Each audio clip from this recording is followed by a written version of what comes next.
মাদ্রাসা সংস্কারের কমিটিতেও প্রধান করতে হয়েছে এই শফি হুজুরকে এবং এইখানে এরা যেটা করেছে এটা কি ক্লাস 1-এ ভাষা, আমরা কি আরবি ভাষা পড়াচ্ছি? এখানে পড়ানো হচ্ছে অতে অজু করে পাক হও, আজান শুনে জামাতে যাও, ইসলাম চায় শান্তি, ইমান বাড়ায় শক্তি, উষায় দাও ইসেতে, তারপর কোরআন পড়ো দিনে রাতে, খোদার রহমত। বলতে চাই এটি যে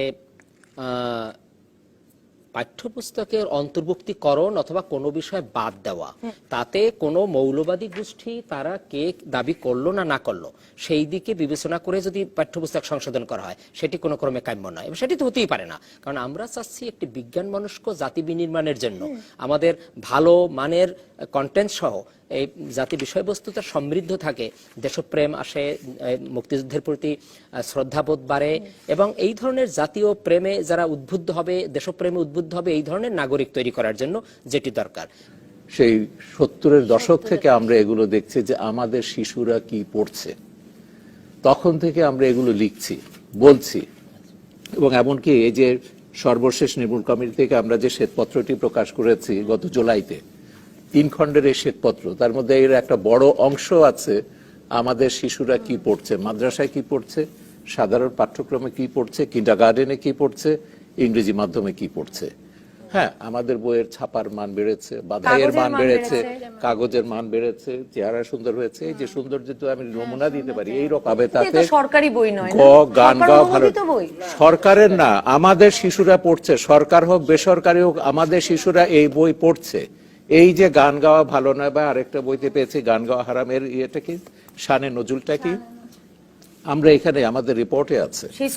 আমরা কিন্ডারগার্টেন স্কুল, আমি সেটাই বলছি, কিন্ডারগার্টেন স্কুলে কতগুলো kindergarten school English medium school, মাদ্রাসা নাম, মাদ্রাসা ব্যাপকভাবে আমরা জরিপ করেছি, কওমি মাদ্রাসা এবং আলিয়া মাদ্রাসা দুটোতেই। ইংলিশ মিডিয়াম স্কুলে যখন আমরা 4-5 ছেলেদেরকে আমরা জিজ্ঞেস করছি জাতীয় সঙ্গীত গাওয়া হয় কিনা, কিছু ছেলে বললো যে কি জাতীয় সঙ্গীত এটা গাওয়া হয় না, এটা হচ্ছে 1 নম্বর হচ্ছে এটা হিন্দুর লেখা, কেউ বললো এটা ইন্ডিয়ানের লেখা সেই জন্য গাওয়া হয় না, আর বেশিরভাগ বলল গান গাওয়া হারাম সেজন্য আমরা গান গাই না। এই শিশুর মাথায়, ওই শিশুকাল থেকে আমরা এই জিনিসগুলো মাথায় ঢুকিয়ে দিচ্ছি। সে কিন্ডারগার্টেনে পড়ুক কিংবা সে সাধারণ কারিকুলাম পড়ুক, মাদ্রাসায় পড়ুক, যেখানেই পড়ুক, কিন্তু সে তো বেড়ে উঠছে এইভাবে, এবং সেই শিশুটি কিন্তু বড় হয়ে হোলি আর্টিজানের ঘটনা ঘটাচ্ছে। আমরা এইটাই হচ্ছে আমার মূল উদ্বেগের বিষয়। এটা আসলে জানতে চাই যে আমরা একটা দীর্ঘ সময় তো সংবাদ মাধ্যম বা অনেকেই উদ্বেগ প্রকাশ করে এসেছেন যে কওমি মাদ্রাসায় কি পড়ানো হয় আমরা কেউ জানি না, যেখানে প্রায় বলা হয় যে 50,000 বোধহয় আছে এবং অর্ধ কোটি ছেলে মেয়ে সেখানে মানে পড়ছে, তো সেটা জানি না। যেসব বই জানা যাচ্ছে, যেগুলো আমাদের ছেলেমেয়েরা যাচ্ছে, যেসব ইংলিশ মিডিয়াম স্কুলে, কিন্ডারগার্টেন স্কুলে, সেগুলোর সব কি পড়া হচ্ছে সে সম্পর্কে আমি আরেকটু জানতে চাই, এবং কেন পাল্টে যাচ্ছে, এবং 2008 থেকে তো মুক্তিযুদ্ধের চেতনার সরকার আছে, তারা কি করছে? হচ্ছে তো আমাদের দেশে কি কোনো শিক্ষানীতি আছে?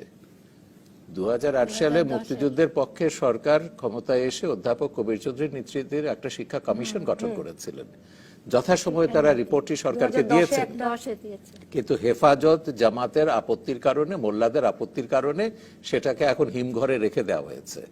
বরং আমরা হেফাজতের ধমকের কারণে যত আমরা সামনের দিকে যাওয়ার কথা ছিল, পেছনে যেতে যেতে এখন পাকিস্তানকেও পেছনে ফেলে গেছে। বিশেষ করে আমরা অত্যন্ত উদ্বিগ্ন মাদ্রাসা নিয়ে।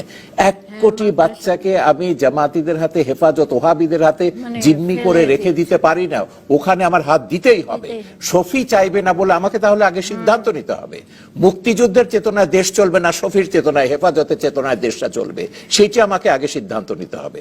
আমি যদি সিদ্ধান্ত নেই যারা মুক্তিযুদ্ধের চেতনায় দেশ চলবে, আমাদের 72-এর সংবিধান অনুযায়ী দেশ চলবে, তাহলে কিন্তু শফিকে তাকে জেলে ঢোকাতে হবে এই মন্তব্যটি করার জন্য।